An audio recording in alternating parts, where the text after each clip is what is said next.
10:31 de la mañana y tenemos más información, y en las redes sociales un usuario del Twitter nos ha enviado una fotografía donde vemos un árbol caído. Esto ha ocurrido entre la avenida Fawcett y las Leyendas en San Miguel. Ahí está precisamente las imágenes. Por suerte no ha provocado ningún herido, ningún accidente la caída de este árbol. Entonces, entre las avenidas Fawcett y las Leyendas. Nos imaginamos que en cualquier momento ya están llegando las autoridades municipales para poder solucionar este problema. Ahora nos vamos a ir rápidamente hasta el Congreso de la República. Desde allí nos va a informar Igor Malca sobre la sesión que se viene realizando en la Comisión de Fiscalización. Igor, muy buenos días. Hola, muy buenos días, Pilar. Pues sí, hay una nueva sesión extraordinaria de la Comisión de Fiscalización que recibe al ministro de Energía y Minas, Eleodoro Mayorga Alba. El tema que va a responder el titular de este sector es el supuesto conflicto de intereses en lo que es la ampliación del contrato a la empresa Interoil y a otras también compañías vinculadas al Ministerio de Energía y Minas, así como también su relación con la empresa Lop y Quijandría, consultores y abogados, sociedad civil de responsabilidad limitada, de la que mantuvo también nexos, presuntos nexos, el ministro Eleodoro Mayorga. Vamos a escuchar ya las explicaciones que está brindando a la Comisión de Fiscalización. Respetados y beneficiados. No es cierto que se haya beneficiado irregularmente a la empresa Interoil. Interoil perdió en su reclamo al Estado para extender el plazo de sus contratos en los lotes 3 y 4, tanto por los meses que trató de obtener mediante un proceso judicial, como por la extensión de 10 años que ha sido concedida a las otras operadores de bloques que están revertiendo al Estado en la zona de Talara. Lo que en realidad ha sucedido es que Perú Petro, que es la institución encargada de manejar, negociar, supervisar los contratos petroleros, lo ha comprometido a seguir operando por un año para asegurar la continuidad de las operaciones en estos lotes 3 y 4 y con ello el abastecimiento de petróleo, el cobro de regalías y en general los intereses nacionales. Si el Estado no hubiera acordado este contrato de 12 meses, hubiéramos incurrido en una situación de pérdida de continuidad de la operación con el consiguiente pérdida de producción de petróleo. Como no había otro operador disponible, seriamente dispuesto a tomar de manera inmediata los pozos de petróleo. Es falso que haya participado directa o indirectamente en la decisión de Perú Petro de exigir a la empresa Interoil seguir operando por un año más.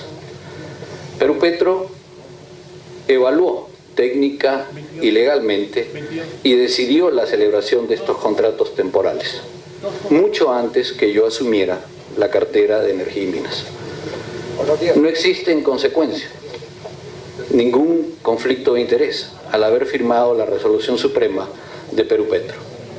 En mi condición de ministro firmé esta resolución porque era una decisión preparada correctamente, con todos los argumentos técnicos y legales por Perú Petro, en la que no tuve ninguna participación y porque dentro de mis atribuciones está justamente el refrendar lo actuado en base a los documentos. Negarme a firmar hubiese constituido más bien una falta grave frente a las leyes y una desmisión al normal funcionamiento del Estado. Niego en consecuencia haber incurrido en conflicto de intereses, porque al asumir el cargo renuncié formal y públicamente a mis actividades privadas y además no tuve participación alguna en una decisión sustentada por Perú Petro. Esta presentación, podemos regresar a la primera lámina, la he titulado En defensa de los intereses nacionales porque es así como se ha actuado. El Estado peruano tiene instituciones y estas actúan de acuerdo a su mandato. Los intereses del país están velados y protegidos, en este caso, por la actuación de Perupetro y por el refrendo que se hace de esta actuación desde el Ministerio de Energía y Minas. Y la ley es formal en este sentido. La ley separa claramente lo que el Estado a través del Ministerio hace y lo que Perupetro hace. La Ley Orgánica de Hidrocarburos, en su artículo 6, indica que se ha creado con la denominación social Perupetro S.A. a una empresa estatal de derecho privado, cuya organización y funciones son aprobadas por la misma ley, en la cual el objeto social directo es negociar, celebrar y supervisar, en su calidad de contratante, por la facultad que le confiere el Estado, en virtud de la presente ley, los contratos que éste establece, así como los convenios de evaluación técnica. Es decir, es Perupetro el órgano encargado de la negociación y la supervisión de los contratos. Perupetro actúa de manera independiente y autónoma y conduce la celebración de los contratos en el marco de la ley. Y se basa para ello en decisiones técnicas, económicas y legales.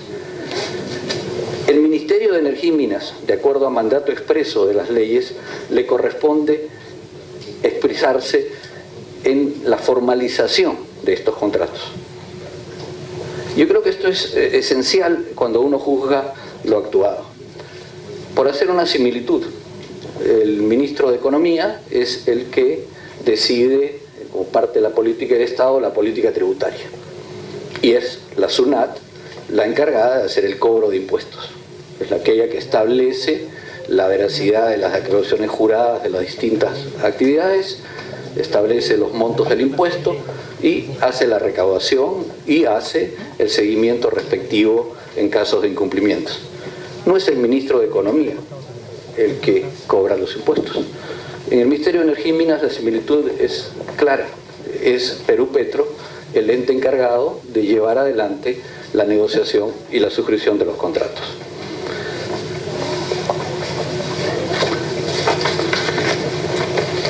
En consecuencia, este es el procedimiento legal. Cuando uno mira ya del interior qué es lo que ha sucedido, es falso que el Estado ha beneficiado irregularmente a la empresa Interoil. ¿Qué hubiese sucedido de no darse estos contratos temporales? Yo creo que es importante entender que el contrato que existía firmado del año 93, a la hora que se produce este laudo cautelar, termina. Y hay aquí un contrato nuevo, excepcional, temporal, por 12 meses. ¿Qué hubiese sucedido si no se hubiera asegurado la continuidad de esta operación? En los lotes 3 y 4 hay más de 400 pozos de petróleo. En consecuencia, el cortar una operación hubiese significado un deterioro en los yacimientos, en la manera como funciona la producción petrolera, y hubiésemos perdido una buena parte de la producción. Son más o menos 80.000 barriles en un mes.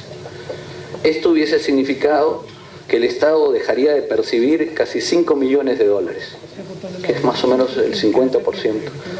Y de esto las regiones como Piura y Tumbes hubiesen perdido más de 1,5 millones por conceptos de canon y sobrecanon.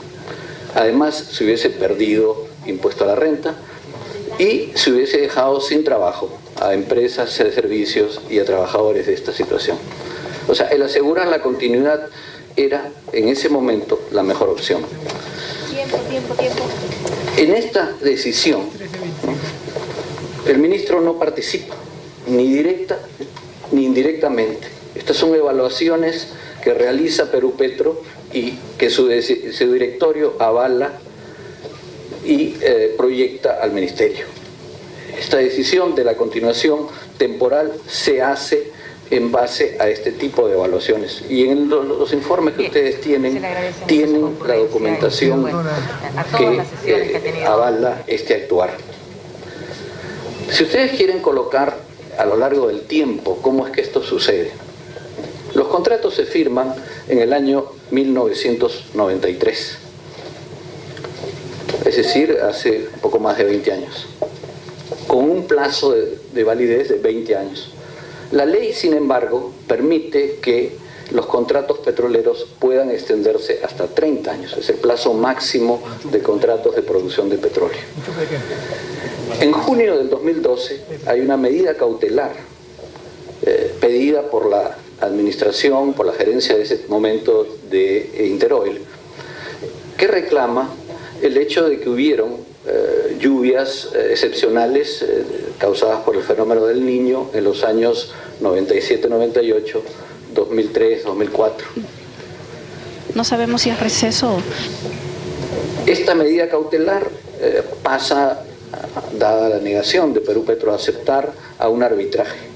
Arbitraje que es parte de los procesos normales de los contratos. En todos los contratos se prevé que árbitros se van a invocar en caso de exista una controversia, una diferencia de opiniones entre la empresa y Perú Petro.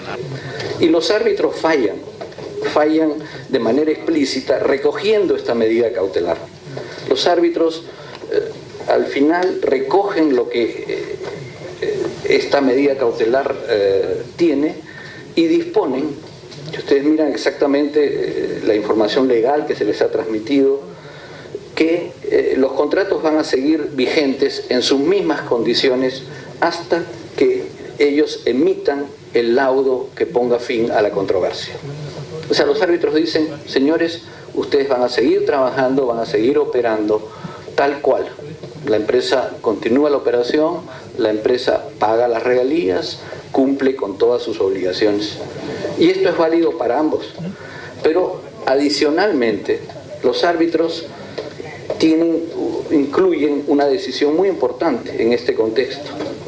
Y dicen que en el tiempo, Perú Petro y cualquier otra empresa o entidad pública que la sustituya o ejerza algunas de sus funciones, se abstenga de realizar cualquier conducta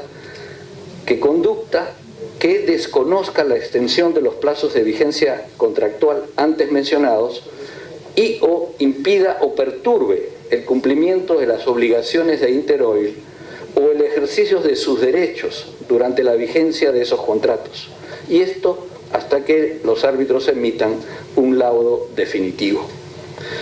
Esta segunda mandato de los árbitros es retomado, ¿no?, por el Departamento Legal de Perú Petro en el sentido de que cualquier esfuerzo, cualquier acción que hubiese desarrollado Perú Petro que desconociera la extensión de los contratos o que perturbara a Interoil en la ejecución de sus obligaciones contractuales como una acción violadora de derechos. Exactamente el informe legal de Perú Petro, lo cito, dice: la convocatoria a un proceso de selección o un concurso por invitación, por ejemplo, previo a la emisión del laudo, pudiese haber considerado por el tribunal arbitral como una perturbación a los derechos de Interoil relativos a la explotación de los recursos, con las consecuentes responsabilidades para la empresa en caso el laudo sea favorable y se generen daños. Es por eso que se espera hasta la ejecución del laudo para tomar una decisión. Esto está enteramente sustentado en el informe legal que ustedes tienen a disposición. Todo esto sucede antes de que yo estuviera en la cartera de Energía y Minas. Más aún, en agosto del 2013 se aprueba una política al interior de Perú Petro relativa a la extensión de los contratos. Y se dice, vamos a aprobar, mediante acuerdo directorio, que el plazo de los contratos de licencia para la explotación de los lotes 4, 3, 7, 6, 2 y 15 sea hasta 30 años, ¿no? Y se incide en el sentido de que esta aprobación deberá estar precedida por informes técnicos y legales en el cual se establezca que dicha extensión es la mejor opción para garantizar la continuidad de la producción de hidrocarburos. Y de manera específica se dice, asimismo, la citada aprobación respecto a los contratos de los lotes 4 y 3 celebrados con Interoil, que son objeto de un proceso arbitral en curso, en el cual el contratista ha planteado como pretensión que el plazo de vigencia se extienda de manera cautelar, está condicionada a los que disponga el tribunal arbitral a través del laudo correspondiente. Es decir, en agosto de 2013 se ha dicho, señores, tenemos que esperar para tomar una decisión si es que se prolonga o no se prolonga el contrato de Interoil por 10 años más. Bueno, ya pasa agosto y estamos en febrero, comienzos de febrero del año 2014, se acerca la decisión, se comienza a pensar de que pueden haber dos escenarios, uno en el cual favorable al país, que haga concluir estos contratos y que no se reconozca la petición de Interoil, y otro en el cual efectivamente Interoil hubiese ganado el laudo. En ese segundo escenario la política estaba sentada, pero en el primer escenario habría que pensar en una decisión. El directorio de Perú Petro evalúa alternativas, se pregunta si es posible que Petroperú, por ejemplo, pueda tomar esto y descarta esa opción. A pesar de que algunas personas han indicado de que es posible que Petroperú, como empresa estatal, pueda tomar, Petroperú no tiene un departamento de exploración-producción con capacidad operativa. Petroperú tiene un sistema de contratación y un código de adquisiciones bastante limitativo. O sea, contratar un estudio, por decir algo más sencillo, toma en Petroperú hasta 3 meses, si es que no hay impugnaciones. Entonces, mal podría encargarse a Petroperú la operación de un campo petrolero. Si es que queremos que esto se haga, hay que hacer una serie de modificaciones dentro de las posibilidades de actuar de la empresa. Y evalúa las condiciones de los otros operadores del área. Y de entre los otros operadores del área se da cuenta que algunos son muy pequeños. El caso de Unipetro, por ejemplo, que es una empresa pequeñísima que funciona bajo la tutela de la Universidad de Ingeniería. Hay el caso de Petromón, que tienen lotes muy pequeños. Y hay otros casos en los cuales los contratistas mismos se dicen operar por 1 año en un contrato de servicio, en un contrato con una regalía de 50% como este contrato, asumir la operación de 400 pozos sin estar preparado. Eso no es una solución viable. En consecuencia, el directorio de Perú Petro decide comprometer, yo diría pedir y acordar con Interoil un nuevo contrato temporal. Es decir, se termina el contrato en esta opción y se busca un contrato de 1 año. Y fíjense que en febrero, el 14 de febrero de 2014, hecho este acuerdo, la Gerencia de Planeamiento y Presupuesto y Tecnología de Información de Perú Petro envía a los representantes legales de Interoil un contrato, un texto de contrato, que es parte de la negociación, en el cual le dice, tanto para el lote 3 como el otro 4, Es la presentación entonces del ministro de Energía, Eleodoro Mayorga, en la Comisión de Fiscalización del Congreso de la República, donde ha reiterado que no ha beneficiado de algún modo a la empresa Interoil.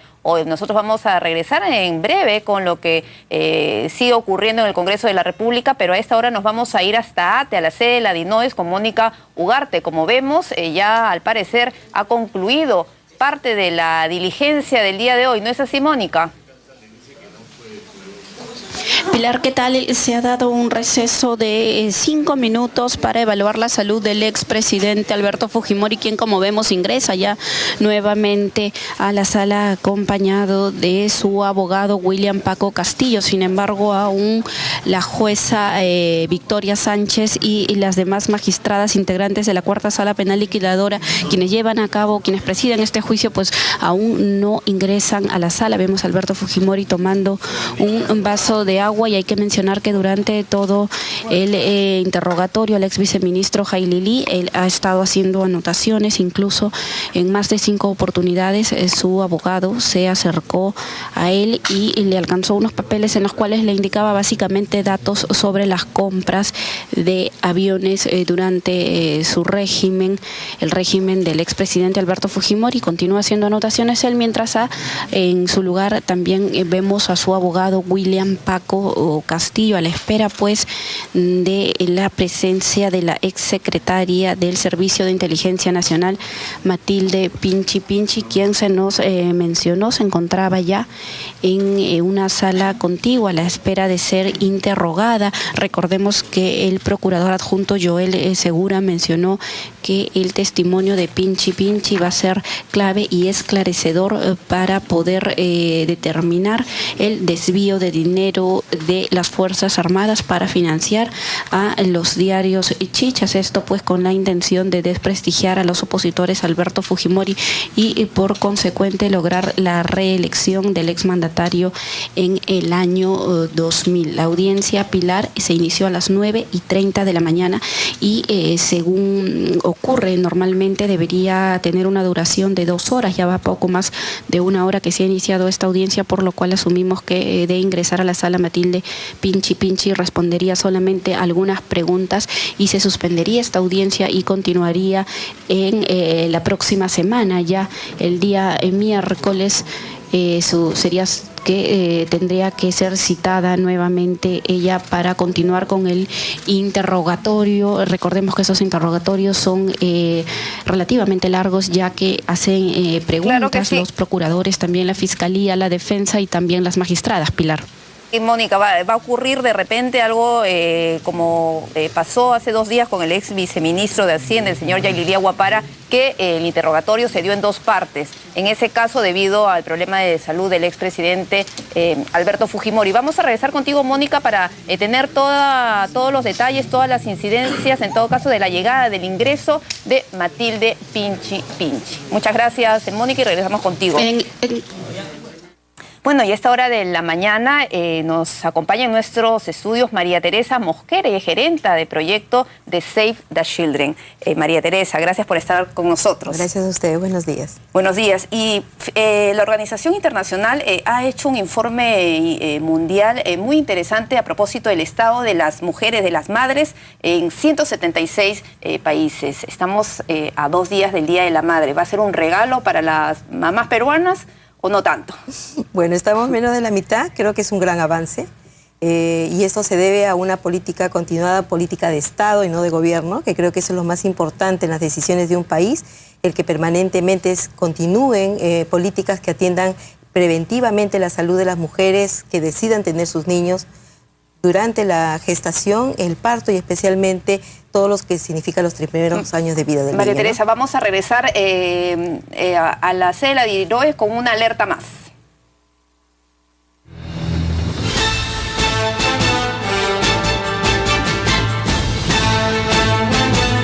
Bueno, efectivamente ya entonces vemos a Matilde Pinchi Pinchi, y ya está bien ubicada con el micro en mano para empezar el interrogatorio. Mónica. A mi despacho y está la sustentación técnica y legal.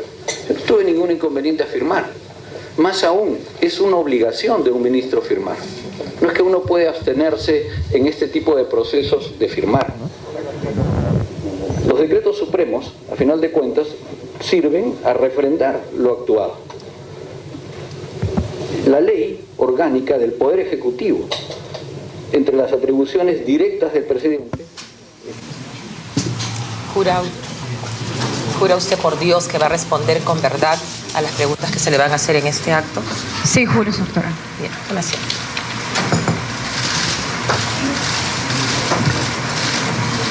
Bien, el juramento entonces por parte de Matilde Pinchi Pinchi, quien debe empezar ya a responder las preguntas, en este caso de la Fiscalía. Vamos a escuchar. Precisarnos durante los años 1998 al año 2000, ¿dónde laboró? Colaboré directamente con el doctor Vladimir Montesinos en el Servicio de Inteligencia, el SIN. Bien. ¿Qué tiempo laboró en el Servicio de Inteligencia junto a Vladimiro Montesinos? 98, 99 y 2000, hasta septiembre, fecha en que se fue a Panamá el doctor Montesinos. ¿Qué cargo ocupaba usted en el SIN? No, era colaborar, no tenía ningún cargo, colaboraba directamente con el señor Montesinos. ¿Secretaria personal, podría decirse? Bueno, me hacía cargo de las cosas personales del doctor Montesinos, ¿no? Bien. Y como colaboradora del señor Montesinos, ¿qué funciones realizaba usted? En el año 2000 yo empecé a ir, y cuando yo voy ahí me iba esporádicamente. Y después, haciéndome cargo de sus cosas personales, ¿no? Como su comida, sus medicinas. Y ya en el 99, en octubre del 99, me dedico yo a llevar los ingresos y egresos de los dineros que fueron entregados en el SIN, ¿no?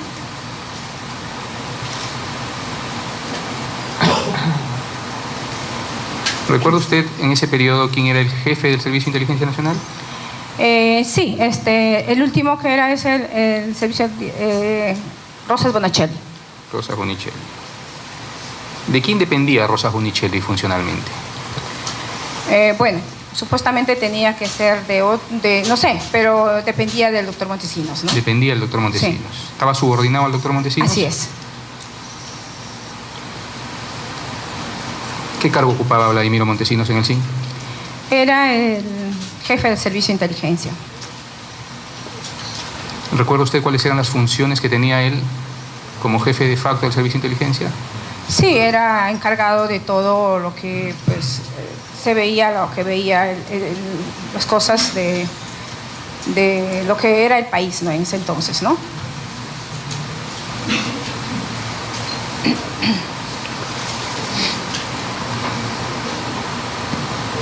Cuando usted hace referencia a cosas de lo que era el país, ¿esto involucraba también situaciones personales del ahora acusado Fujimori Fujimori?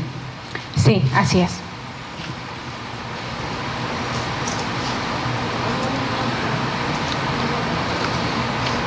¿Qué tal era la relación de Vladimiro Montesinos durante ese periodo 98-2000 con el acusado Alberto Fujimori? Muy buena relación. ¿Había confianza entre ambos? Sí, había confianza, sí. ¿Eran asiduos ellos? Sí. ¿Se frecuentaban? Se frecuentaban. ¿Recuerda usted, señora Matilde, respecto al tema que nos ocupa en este juicio oral, el tema de la compra de los titulares de los denominados diarios Chicha? Sí, sí, doctor. Bien, entre ellos se encontraba La Yuca, Repúdica, Repudio, El Mañanero, La Chuchi, Más, El Chato, Conclusión, El Tío, El Chino, El Men, La Revista Sí y Referéndum conforme a la imputación fiscal que sustenta este juicio. ¿Recuerda usted algún otro medio adicional a estos? Sí, lo que yo recuerdo, doctor, estas cosas sucedieron realmente cuando yo tenía 40 años, hoy tengo 60. Entonces yo voy a hacer todo lo posible de recordar lo que más pueda. Pero sí, eran aproximadamente nueve periódicos Chicha y más La Razón, que era de los hermanos Moisés y Alex Wolferson. Esos eran los periódicos Chicha. Bien. Señora Matilde, el acusado presente, entonces presidente de la República, Alberto Fujimori, ¿conocía de la elaboración de estos diarios Chicha? Sí, que yo tenga conocimiento, sí, porque por lo que el doctor Montesinos siempre daba rendición de cuenta al señor Fujimori, ¿no? Bien. Y el señor Montesinos, me dice usted que daba cuenta de esto al acusado Fujimori, ¿es así? Sí, doctor. ¿Y recuerda usted los medios o de qué forma, de qué manera el señor Montesinos daba cuenta de los titulares, de los diarios Chicha, de la compra de estos titulares al acusado Alberto Fujimori? Bueno, lo hacía en rendición de cuentas cuando el señor expresidente iba al servicio de inteligencia, le hacía presente que medios se habían jalado a favor de la reelección, para este caso. Le hacía presente quiénes estaban, a cuánto se pagaba y a quiénes se pagaba, se hacía rendición de cuenta, ya sea el señor expresidente iba para el SIN o se iba directamente a Montesinos a Palacio, ¿no? Para hacer la rendición de cuentas, sí. O era en las instalaciones del SIN, o el señor Montesinos personalmente iba a Palacio para rendirle cuentas de la compra de los titulares de Chicha. Sí, así es. Aparte de estas dos situaciones, cuando iba el entonces presidente acusado Fujimori al Servicio de Inteligencia Nacional, o cuando Montesinos iba a Palacio de Gobierno, ¿qué otro medio había para darle cuenta de los titulares de los diarios Chicha? ¿Se utilizaba algún medio electrónico, fax? No era telefónico, telefónicamente también. Cuando visitaba el señor expresidente al Servicio de Inteligencia, como ya lo he dicho, y lo estoy volviendo a repetir, ¿no?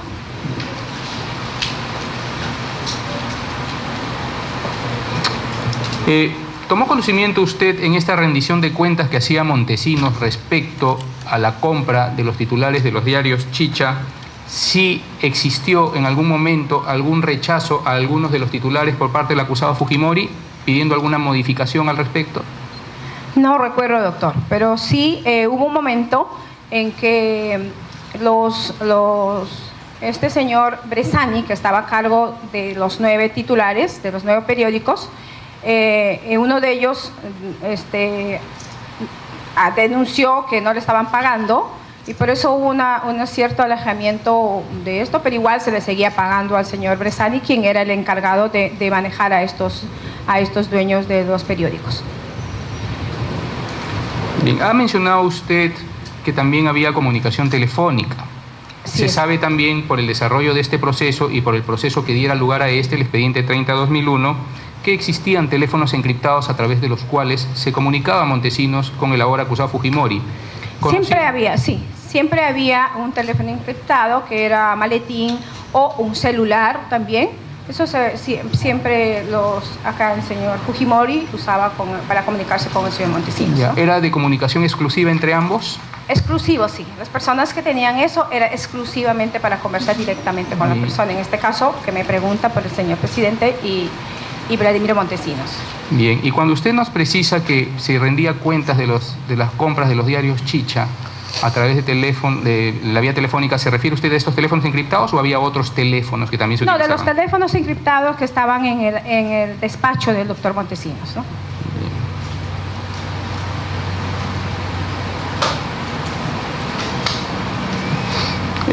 Este teléfono encriptado a través del cual se materializaba la comunicación correspondiente entre Montesinos y Fujimori, el acusado Fujimori, en relación a la compra de los titulares de los diarios Chicha, solamente las llamadas a través de estos teléfonos eran recibidas solo por Montesinos o había la posibilidad de que otra persona también reciba estas llamadas? No, la comunicación era directamente con el presidente, no Montesinos directamente con el expresidente. En cuanto a la comunicación, y en alguna oportunidad usted ha contestado u otra persona ha contestado alguna llamada del entonces presidente acusado Fujimori para el señor Montesinos? No, doctor, era director del doctor Montesinos.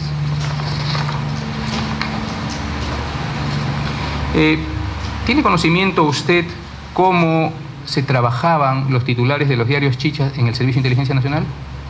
Sí, el señor Bressani era el encargado, como vuelvo a repetir, de los 9 periódicos que me acuerdo. Entonces él lo que hacía era la carátula, que lo que iba a salir al día siguiente. Entonces el doctor Montesinos también tenía ahí los asesores de imagen. Entonces de lo que hacía, llegaban la carátula y entonces él iba a consultar con sus asesores, ¿no? Y después lo que de repente no le gustaba lo que los asesores hacían, incluso el doctor Montesinos hacía los titulares y lo comunicaba al señor expresidente, ¿no? Cómo iba a salir, en este caso como insultando a la gente, una cosa así, ¿no? Bien. Respecto a ese tema, ¿no? ¿Cómo salían los titulares de los diarios Chicha? ¿Estos se dieron para favorecer la reelección de Alberto Fujimori? Todo era para favorecer a la reelección del expresidente Fujimori.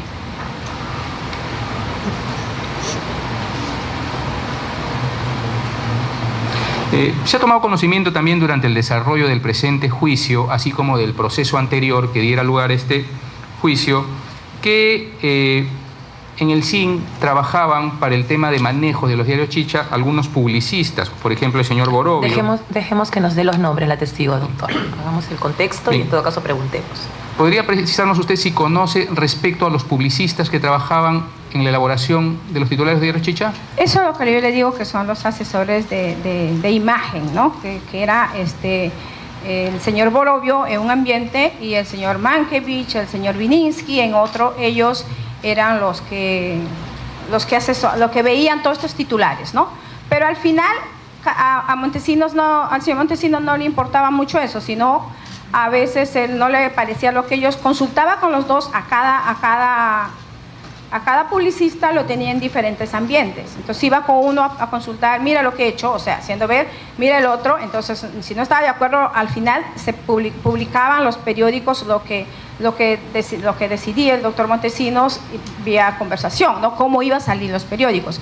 Sí, ellos corregían lo que mandaba el señor Borovio, o sea, mandaba un titular de los periódicos cómo va a salir y consultaba, ya sea con los publicistas que permanecían en servicios de inteligencia durante la reelección. Bien, cuando usted dice salían los titulares conforme disponía el señor Montesinos, que lo consultaba, ¿se refiere a quién lo consultaba? No, consultaba a los asesores de imagen, como le vuelvo a decir, cuando llegaba, enviaba el señor Bresani, y con los titulares se acercaba a los asesores de imagen, en este caso el señor Borovio, Mankiewicz y Vininsky, ¿no? Y entonces después corregían y entonces salía exactamente cómo debería de salir los periódicos, y así se publicaba el otro día siguiente, ¿no? Al día siguiente. Señora Matilde, dada su relación tan cercana a la fecha de estos hechos con el señor Montesinos como colaboradora personal, ¿tomó usted conocimiento cómo se captaba o cómo se convocaba a los publicistas a los que usted ha hecho mención? Bueno, yo cuando ingresé el 98, estos señores ya estaban en el servicio de inteligencia. Yo ya les encontré ahí, o sea, no entraron ellos a último, sino que yo los encontré ahí. Bien, ¿y tuvo conocimiento cómo es que se les captó? No tuve conocimiento. Ya. Disculpe, antes que pase otro, acláreme, testigo, ¿en qué mes del año 98 ingresó usted? Yo ingresé en enero del 98. ¿Enero? Sí. Ya. Puede continuar, doctor. Gracias.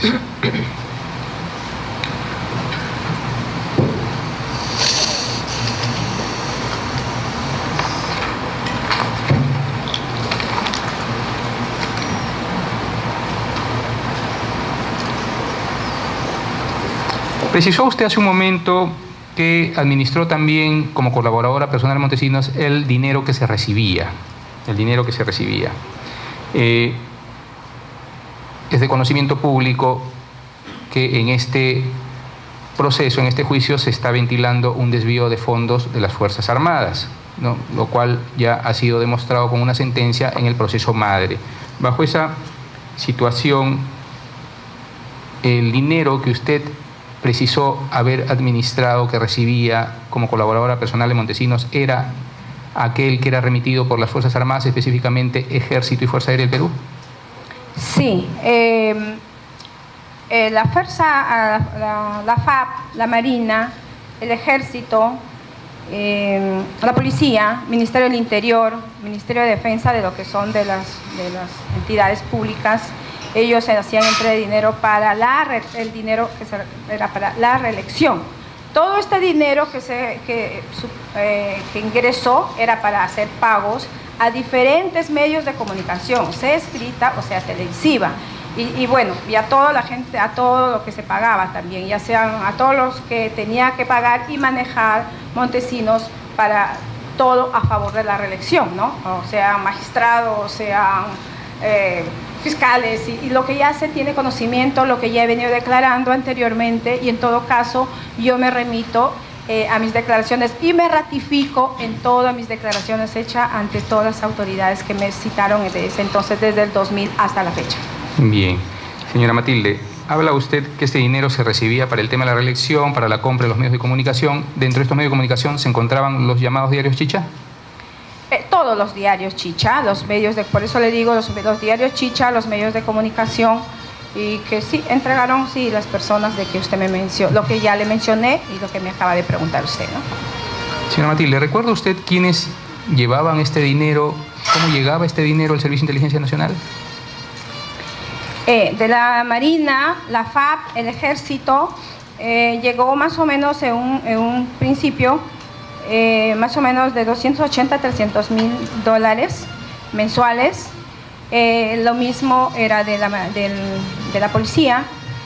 El Ministerio del Interior entregaba 2 millones.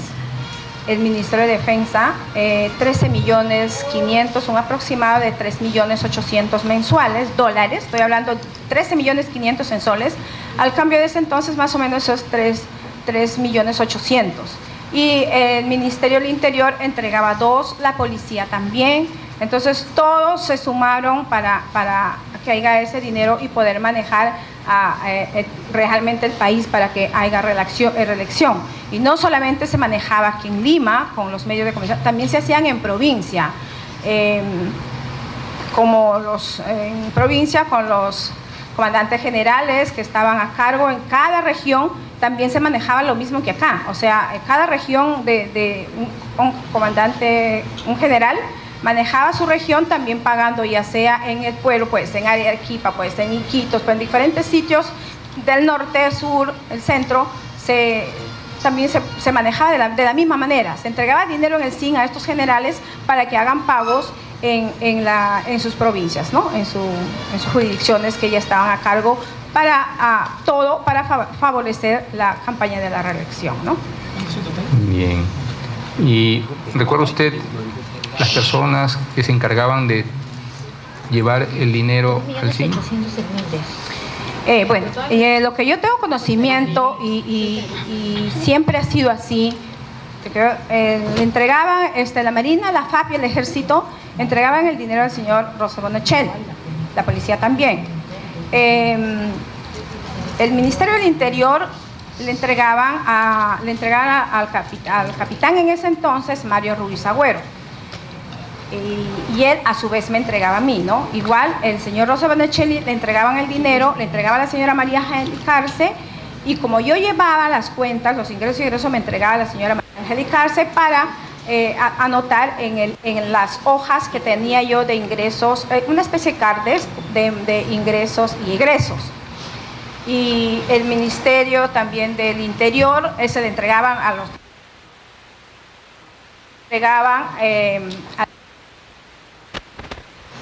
Y el coronel Villalobos lo cambiaba, era encargado de convertirle los soles en dólares. Y eso una vez que hacía cambio, le cambiaba dólares, le entregaba al doctor Montesinos, o a veces el mismo coronel Villalobos me hacía entrega a la declarante, en este caso a mí, ¿no?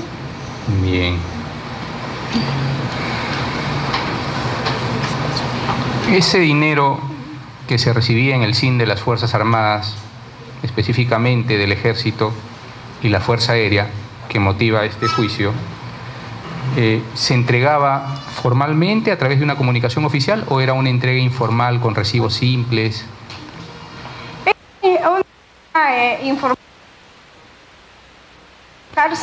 Y la señora me entregaba a mí. La única que anotaba en este caso era yo, porque yo llevaba la cuenta, ¿no? Los ingresos de todas las personas que entregaban y a todas las personas que se pagaban, ¿no? Para que el doctor Montesinos y le daba el visto bueno y después hacía ya su rendición de cuenta, ¿no? Bien. ¿Esta anotación, este registro de las cuentas que usted llevaba, lo hacía en el llamado cuaderno diario? ¿O era otro cuaderno, el cuaderno diario?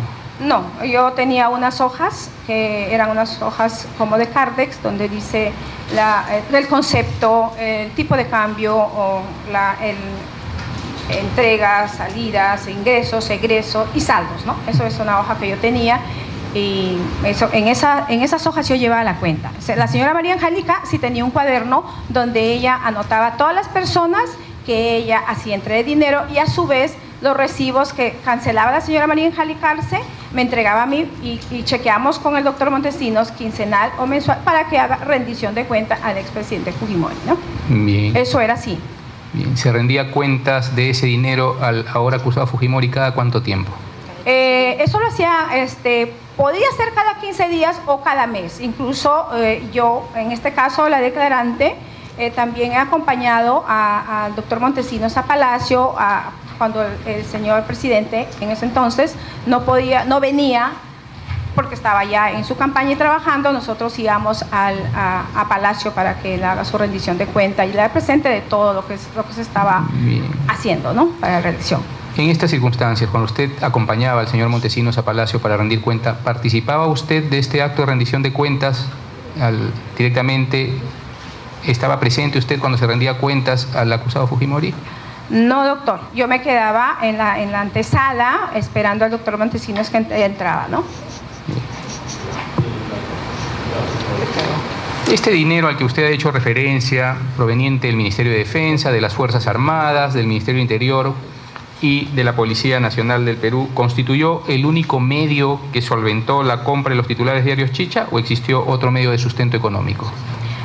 Bueno, las personas que ya mencioné, ellos eran estos, pero además de que cuando ya estábamos en plena campaña, esto se incrementó a más cantidad. Por ejemplo, las Fuerzas Armadas se entregaron de 1 millón a 2 millones durante la campaña, ¿no? Durante los 6 meses, ¿no? Se incrementó, todo se incrementó más, ¿no? Bien. Y después ya personas que ya, Luchetti, que también aportó. Y bueno, realmente yo lo que vi es muchísimo dinero, porque la campaña en sí costó $100 millones aproximadamente. Todo este caudal de 100 millones era de estos fondos desviados de las Fuerzas Armadas. De ese fondo que lo estoy mencionando, doctor. Bien. Y usted ha mencionado que era una entrega informal, estas entregas de dinero que hacían las Fuerzas Armadas al Servicio de Inteligencia Nacional. ¿Bajo qué pretexto, bajo qué contexto los comandantes generales disponían este desvío de fondo al SIN? ¿Había alguna justificación de por medio? No tengo conocimiento de eso, doctor, porque eso, yo cuando llego ya eso existía. Entonces, realmente, como lo vuelvo a repetir, ese dinero lo entregaban a la señora María Angélica y al señor Rosas Bonocelli, ¿no? En este caso, cuando ya estamos hablando de la reelección. Y la señora María Angélica me hacía entregar ningún documento formal, era más que todo informal, porque yo nunca he visto un documento que diga esto es de tal partida como cuando hacían partidas, ¿no? Muy bien. Señora Matilde, usted ha precisado que aproximadamente se gastó en la campaña de reelección de estos fondos desviados 100 millones de dólares, ¿es correcto? Es correcto, doctor. Bien. En virtud de ello, y dado cuenta el tiempo que usted estuvo como colaborador del señor Montesinos, ¿podría usted, se encuentra en posibilidad de precisarnos estos 100 millones, en qué periodo se gastaron? Bueno, se gastó, este dinero fue para la reelección, para la campaña de la reelección. Todos estos ya era para pagar todo lo que estoy diciendo, los 100 millones aproximadamente que costó la reelección, era para pagar los medios de comunicación, para pagar los diarios chinos, para comprar los polos, los gorros, o sea, todo lo que era campaña, pagar congresistas, pagar poder judicial, pagar a todo lo que ya yo anteriormente he venido declarando al transcurso de los años, que con esto voy 14 años declarando, ¿no? Cuando usted nos dice para temas de la reelección netamente, ¿se refiere al proceso electoral del año 2000? Sí, doctor. Sí. Ya, ¿y tiene una idea de cuándo se empezó este trabajo de campaña de reelección en el SIN para el año 2000? Esto ha empezado desde que yo tenga conocimiento, ya eso se venían haciendo desde el 98. Pero yo lo que yo estoy diciendo de lo que yo llevé a partir de octubre, pero estas entregas ya existían, porque estas entregas lo tenía el señor Montesinos directamente, a él lo entregaban directamente. Pero después hubo un momento que había un faltante de dinero, y cuando me dice a la señora María Angélica y a mí que chequeemos, que vamos a hacer un arqueo de caja que tenía para que haga rendición de cuentas al señor presidente, nosotros empezamos a contar y había un faltante de dinero. En ese entonces yo le digo al doctor Montesinos, ¿cómo? Porque yo le veía que él llevaba solamente una agenda, anotado lo que lo que le entregaban y lo que él pagaba, ¿no? Lo que le entregaban el dinero y lo que él pagaba. En este caso yo le digo que cómo puede decir él que le falta $800.000 si él no tiene un control, lleva solamente así, ¿por qué no compra unas cajas fuertes? Y él hizo caso a mi pedido y lo compró cajas fuertes donde ahí se guardaba el dinero, ¿no? Eso era así. Bien.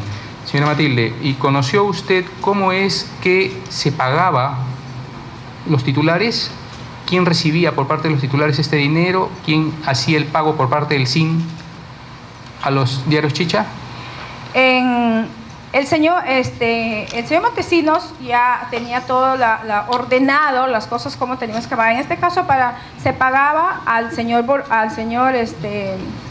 de los diarios Chicha, a los que manejaba los 9 diarios Chicha, el señor Presani, le entregaba a la señora María Ángel Ijarse y a los señores de La Razón, que eran los hermanos Wolfson, lo entregaban los capitanes, que era Mario Ruiz o Ramos Viera, ¿no? Eso se entregaba por medio de ellos, pero la que preparaba el dinero para ellos era yo, ¿no? En este caso, para ellos, ¿no? Y para los medios de comunicación también. Bien. ¿Este pago siempre era en efectivo? Sí, lógicamente sí. ¿Y siempre en dólares? Siempre en dólares, doctor.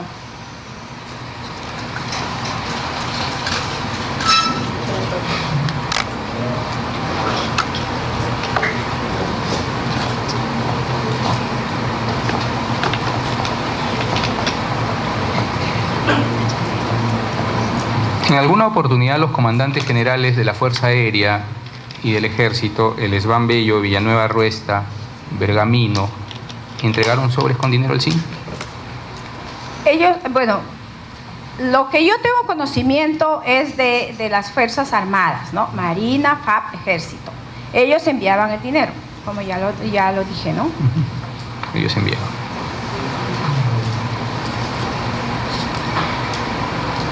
Bueno, como ha mencionado usted, ya había una campaña de reelección en la cual se utilizaron estos fondos desviados del Ejército y la Fuerza Aérea. En ese contexto, ¿conoció usted el aula 3, denominada también aula gris, denominada también comando de reelección que existía en el SIN? Sí, eso era que precisamente el doctor Montesinos había coordinado para que puedan hacer, o sea, nada el doctor Montesinos hacía sin conocimiento del señor Fujimori, nada, todo era de conocimiento. Es más, cuando estaban construyendo, también el señor Fujimori iba a ver el lugar que se llamaba el comando de campaña, que lo conocíamos como aula gris. ¿Por qué gris? Porque tenía la alfombra gris, todo era gris. Ahí se reunían los comandantes generales, más los generales que venían de cada región, para ver el avance de campaña. Ahí se reunían los generales, el señor Fujimori, con Montesinos. Entonces todo tenía conocimiento, ¿no? Todo era de conocimiento del señor presidente y el señor Montesinos. Dicho sea de paso, el señor Montesinos era el que manejaba el SIN, el que manejaba todo, ¿no? Pero también no lo hizo solo, lo hizo con conocimiento del señor presidente, ¿no? Bien. ¿En dichas reuniones se llevaban también sobres de dinero o no? ¿Perdón, doctor? ¿En dichas reuniones en el aula gris se llevaban también sobres de dinero o no? No, cuando venían los comandantes de regiones, el doctor Montesinos lo que decía: prepara tanto para tal general que venía de Iquito, de Arequipa, de Chiclayo, ¿no? Entonces ahí se prepara. Yo preparaba y el doctor yo le entregaba nada más, ¿no? O sea, de ahí iba a entregar a los generales de cada región, ¿no? Para que hagan gasto en su región, ¿no? ¿El uso de esta aula gris era exclusiva para temas de reelección? Así es, doctor. Bien. ¿Por orden de quién se construyó? ¿Conoce usted? Bueno, eso es lo que yo, por orden bueno, yo esa orden sí no lo sé, pero lo que sí tengo conocimiento es de que el señor Montesinos y el expresidente tenían conocimiento de que eso están construyendo, ¿no? Eso se construyó de nada, porque eran unos ambientes completamente que se anularon, incluso algunas oficinas para poder hacer esa esquina, ¿no? Es una punta del servicio de inteligencia. ¿La construcción de esta aula fue en vísperas de la campaña electoral? Más o menos hasta ha sido como 4 meses o 5 meses para las elecciones, ¿no? Bien. Apelando un poco a que usted era la encargada de administrar y custodiar este dinero, conforme nos ha manifestado en este acto, que se desviaba de las Fuerzas Armadas, ¿está en condiciones usted de precisarnos con qué dinero se construyó esta aula gris? ¿Fue con el dinero desviado o con otro dinero? Era con el acumulado de todos los dineros que entre todas las entidades públicas que entregaban, era con ese dinero. Es un dinero acumulado de todo lo que se acumulaba, de ahí se pagaba todo eso. No había ningún otro aporte que yo tenga conocimiento que se pagaba de otra fuente, ¿no? Bien. Estando a sus respuestas, ¿no? Usted ha precisado que en esta sala gris se tocaba temas exclusivamente de reelección. ¿Se tocaban temas correspondientes a los diarios Chicha en esta aula gris? Desconozco porque yo no estaba en la aula gris, ¿no? Nunca he estado en la aula. Sí tengo conocimiento que ahí se reunían porque yo incluso varias veces he ido a alcanzar algo cuando me llamaba el doctor Montesinos, me acercaba, alcanzaba la puerta y me retiraba, ¿no?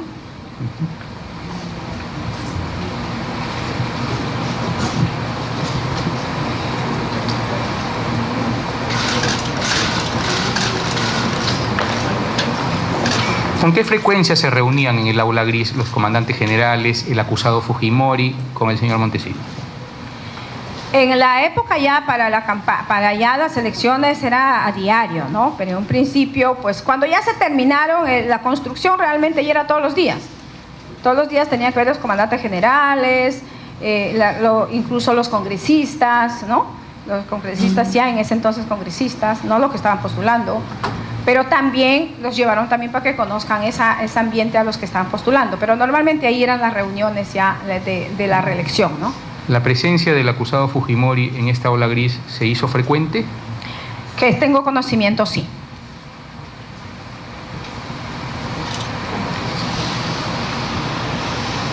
¿Y cómo tomó conocimiento de esa frecuencia? Porque el doctor Montesinos me decía que tiene que ir, ya llegó el presidente, porque él todos sabíamos que el señor presidente estaba llegando, porque pues no, era el presidente en ese entonces y todos teníamos que estar listos, sabiendo y preparados para que está llegando el señor presidente, ¿no?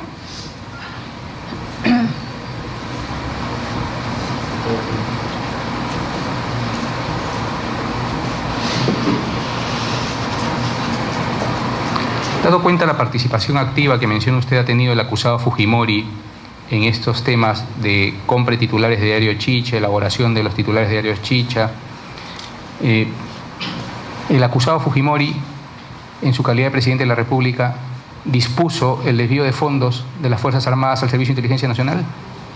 Perdón, no le entendí la pregunta. ¿Tiene conocimiento usted si el acusado Fujimori dispuso el desvío de fondos de las Fuerzas Armadas al Servicio de Inteligencia Nacional? No tengo conocimiento, doctor.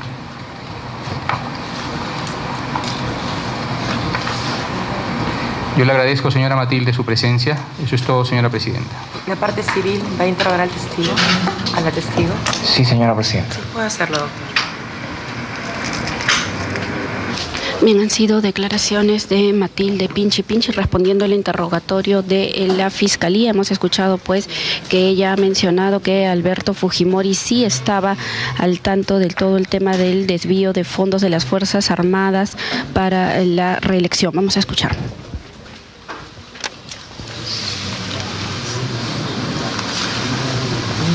Bien.